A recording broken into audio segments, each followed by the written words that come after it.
Well, I had a fantastic week. It was so full of joy. I can't get over it.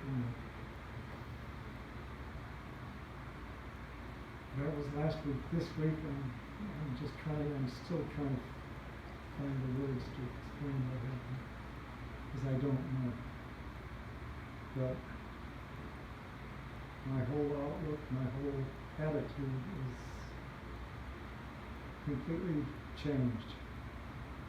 I can't say reversed, and I can't even explain how it's changed. But right from the beginning,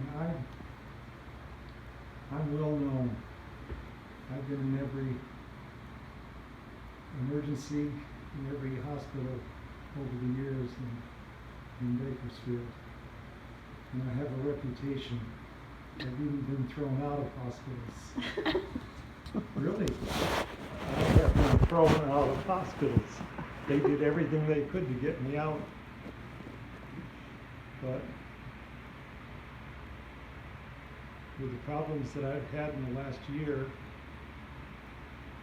it's been a slow slide, slow flowing slide. And I actually got to the point, I've always boasted. I said the only way they're going to get me in an emergency room is on a gurney. And that's happened in the past. That's the only way I've gotten in. When I've been admitted, when I fell off the roof, I was on a gurney going in. And I was never satisfied with anything that ever happened. I was never satisfied with the doctor's results. I always had a different thought about what it was, and I go my own way. I've had a lot of cure and a lot of rest from those guys, but my attitude was always negative. And on the slide going down, and I'm trying to figure out what's going on. I just got to a point where my blood pressure was going so low, and I was feeling rotten. I woke up, and Bev says, well, maybe you ought to go to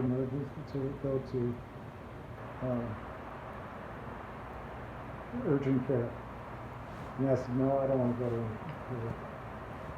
And I went in and I took my blood pressure, and it was the lowest it ever was. It was a 68 over 43.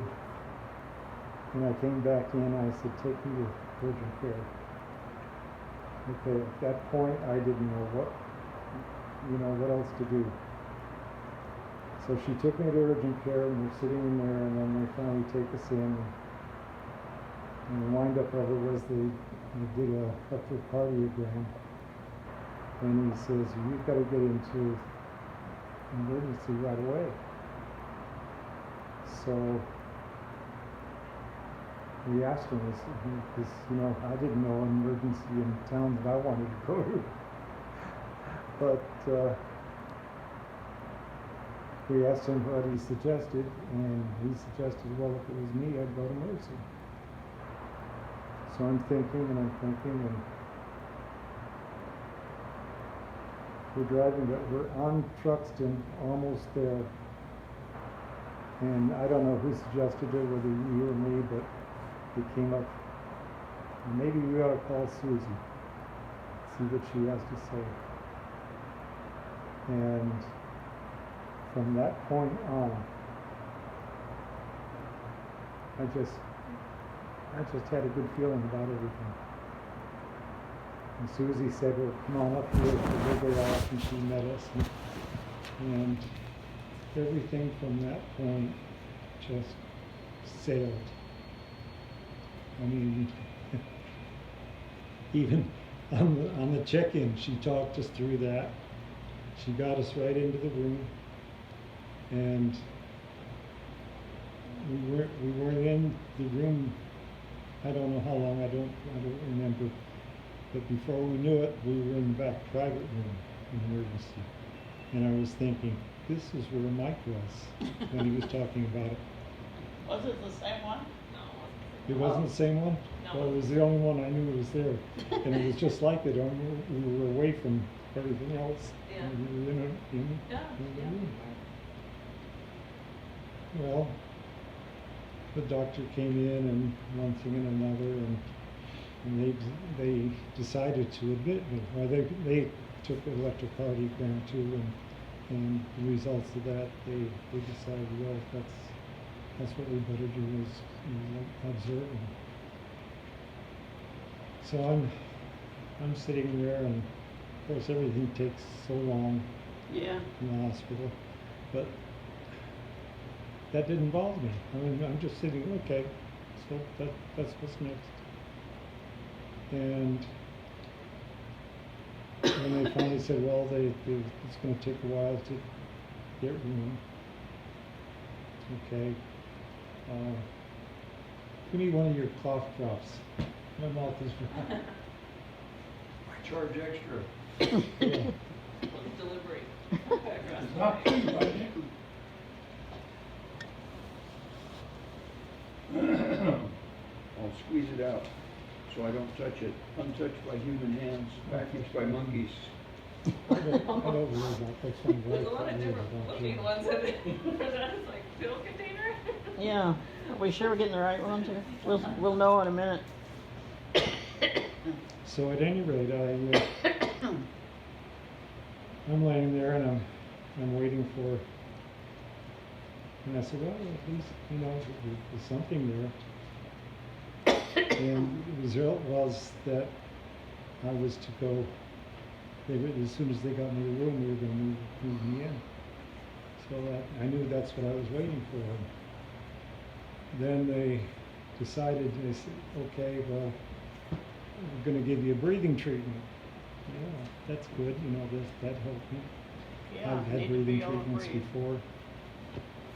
And so they came, they hooked it up, they said, this is going to be an hour. And I'm sitting there breathing. It didn't taste good and I didn't like it, but I figured, well, this is medication. And pretty soon it was miserable. I really didn't like it at all. But I waited until it was over. It was an hour, but by that time there was nobody around. We could see some people some computer people out there, but there weren't any nurses coming around or anything. And so I finally said, Deb, I couldn't get it off. I couldn't use my arms. I said, Deb, take the mask off. He had stopped the medication. It was Yeah. just oxygen at that time. And I started shaking. I had to get up because it was really, and I got into a chair that was there, and I started shaking, and I couldn't control it, and I was sitting there, and I was bouncing so bad, I was hammering against the back. I was bouncing off the seat, my arms were flailing, my legs were kicking, and I'm sitting there, what is going on, And so what it was, finally, Bev went out and tried to get somebody, and she talked to the people at the computers, and they said, oh, that happens all the time. And so she couldn't get anybody. But I got to a point. What point did you actually start screaming down there? Well, the lady came in to give you a Oh, different medicine. oh, that's what it And was. she saw she you came shaking. in. They came in with the cart, and she started telling me I'm shaking it like a leaf, and she's telling me so she had 3 medications there, and I had a deal in my arm, that they hook up. They can put them right in. But she had those 3 medications, and she also had syringes in between them, evidently, Oh. to not to block it up. And I'm shaking so bad, and all I could think of was you know, we did that to Molly, our original Molly once, and she had a reaction. And I'm thinking, I'm not a dog. I mean, this is what's going through my mind. And so I'm trying to tell her, I said, you know, one at a time. But she's talking away. She was a sweet little girl, and she was just going away and, you know, and doing her thing. And I looked down, and I have no control. I can't talk. I look down, and there's blood coming all around where that needle is in. I'm shaking. That needle's going like that. Oh, it's jerking around. And she's there, and so I finally got to her. You know, she realized, and she looked down. She took one hand, put 3 fingers over the needle to hold it in, and with the other hand, she continued to put syringe after syringe after syringe. Oh, that's because that was the Benadryl she was giving you. What? No, we hadn't got to the Benadryl yet. We haven't gotten to the Benadryl What yet. was that? I don't know, it was other stuff that they'd ordered. I don't know, I can't remember. It was Yeah. different things. She had been ordered to give Yeah, there him. was a steroid.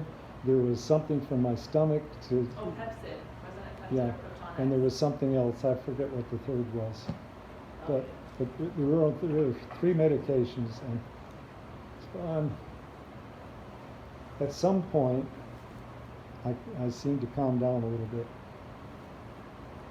And then No, I'm fuzzy. What is? no, till you drop. Well, she left, and then all of a sudden he just goes, you know, he'd been shaking like all over, and all of a sudden nothing. And he just staring off into space, and My eyes were open. but he wasn't focusing, and then he started drooling. And I said, David, and no response whatsoever. And I said your name several times. That's when I started screaming. Well, yeah. Then I opened the door and I started screaming, help him, help him. And then they came in real fast. Well, at that point, as I started to drop, that's what so fascinated me.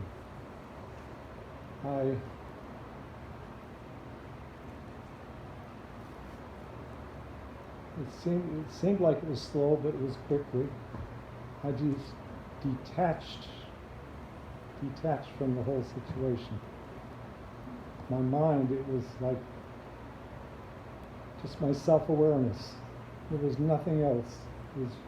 I was aware of myself, but I was completely away from. I didn't see it going away at all, but my feeling was that I was completely away from the whole situation. I was somewhere, there was no light, there was no dark, there was no darkness, there was nothing. It was just me, and I was completely at peace. I didn't have a thought.